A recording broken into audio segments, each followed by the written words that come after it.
Good morning students. बेटा आज हम लोग हिंदी में चैप्टर नंबर 5 स्टार्ट करेंगे। इस हमारे चैप्टर का नाम है बच्चों की कचहरी। इसमें बेटा हमें क्या बताया गया है, एक नाटक खेला गया है जिसमें अलग अलग काफ़ी सारे बच्चे हैं जो एक अदालत मतलब पहले वो बच्चे कुछ डिस्कशन करते हैं, फिर अपनी एक अदालत बना लेते हैं। तो क्या स्टोरी है हमारे बच्चों की अदालत की, वो हम स्टार्ट करते हैं। हमारे इस नाटक में कौन कौन पात्र हैं? गोपी, टिल्लो, रामू, प्रभु, चंपी, माली, जूरी और राजू। तो सभी बच्चे एक पेड़ के नीचे बैठे हैं, हल्ला गुल्ला हो रहा है, आपस में बातचीत करने की आवाज़ें आ रही हैं। गोपी क्या कहता है, भाई हल्ला गुल्ला बंद करो, जिस काम के लिए इकट्ठा हुए हैं उससे करो। फिर रामू क्या कहता है, सुनो मैं कह रहा हूँ कि अपने अधिकारों के लिए हम लोग इकट्ठे होकर आगे बढ़ सकते हैं। अगर आप सब लोगों की राय है तभी हम लोग माली पर मुकदमा चलाएंगे, क्योंकि हम सबको उस सबसे ज़्यादा परेशानी माली से होती है। मतलब कि माली से इन सबको परेशानी हो रही है, ये लोग माली पर मुकदमा चलाना चाह रहे हैं। फिर कई बच्चे क्या कहते हैं, हाँ माली को जेल में बंद करवा दो दादा, जेल कर दो, एक बेत लगा दो दादा। रामू क्या कहता है समझाते हुए, हर जगह बेत से काम नहीं चलता, अगर आपकी राय हो तो उस पर मुकदमा चलाया जाए। कई सवाल, फिर काफ़ी सारे बच्चे कहते हैं हाँ राय है, मुकदमा चलाएं। गोपी, अच्छा तो जज किसे बनाए? गोपी कहता है। फिर चंपी कहती है, राजू दादा को जज बनाओ, एक थप्पड़ में सही कर देंगे। फिर गोपी कहता है, चुप रह चंपी, जज कहीं थप्पड़ थोड़ी मारता है, वह तो फांसी देता है, फांसी। चंपी, फिर चंपी कहती है, तो ठीक बताओ क्या करना है, किसको जज बनाना है? फिर एक बच्चा टिल्लो, वह कहता है, तब तो प्रभु भैया को जज बनाओ, इन्होंने तो गलती करने पर जमील को उठाकर जमीन पर पटक दिया था, इनको कह दो तो फांसी भी लगा देंगे। फिर गोपी कहती है, तू भी ना टिल्लो, अरे जज थोड़ी फांसी लगाने बैठता है, जज तो केवल हुक्म करता है, वह भी सोच समझ कर। फिर प्रभु क्या कहता है, यह समझने वाली बात है, इसलिए रम्मू दादा को जज बनाओ। क्यों, क्या कहते हो? सब कहते हैं हाँ ठीक है। तो रामू है, फिर वो जज बन जाता है। अब हम देखेंगे कि बच्चों की अदालत कैसे शुरू होती है, क्या होता है अदालत में।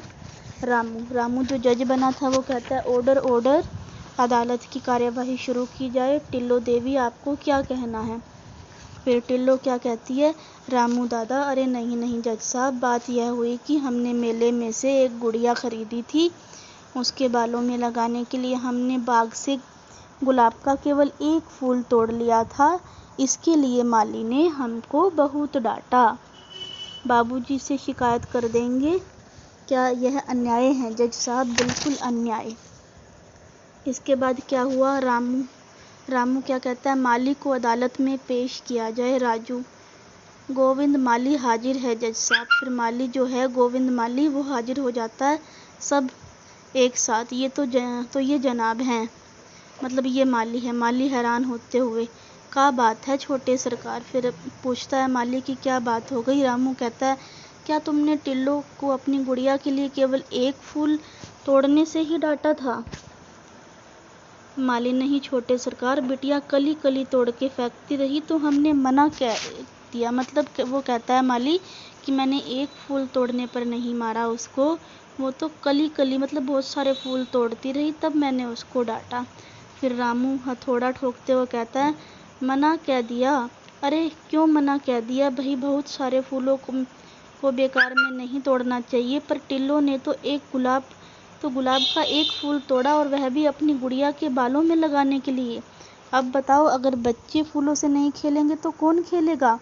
चंपी, फिर चंपी क्या कहती है, जज साहब, हमने भी स्कूल से लौटते समय भूख लगने पर एक बार अमरूद तोड़ा था, बस उस पर हमको भी कहा था कि कान खिंचवाएंगे।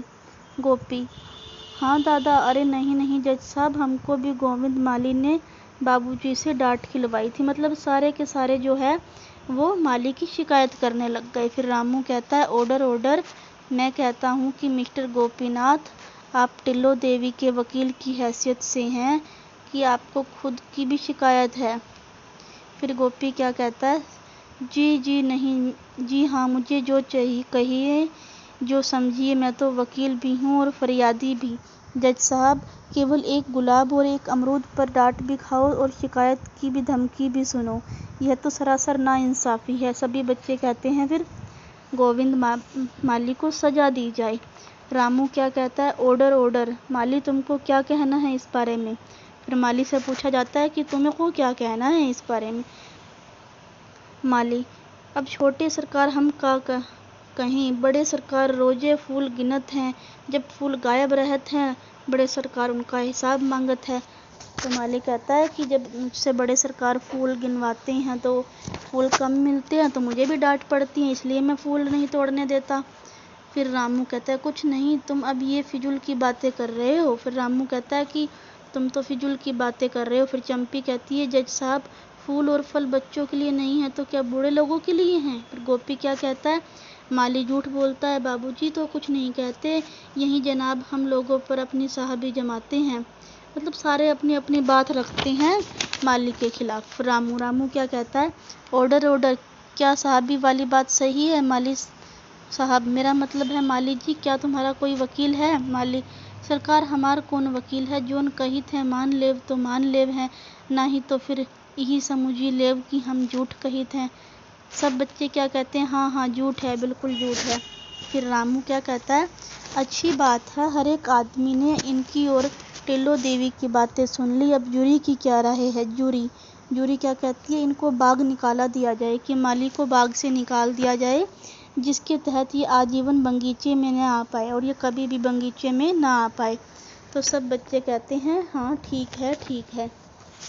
इसके बाद क्या होता है देखिए। फिर रामू क्या कहता, नहीं, वो मना कर देता है, मेरी राय है कि जूरी ने बहुत सख्ती से काम लिया है, क्योंकि एक माली जो है बाग के बिना नहीं रह सकता। ऐसा करने से उसके मतलब ये तो उसके लिए एक फांसी की सजा ही हो गई। जूरी कहती है हाँ यह बात तो है, पर जज साहब खुद अपनी राय दें।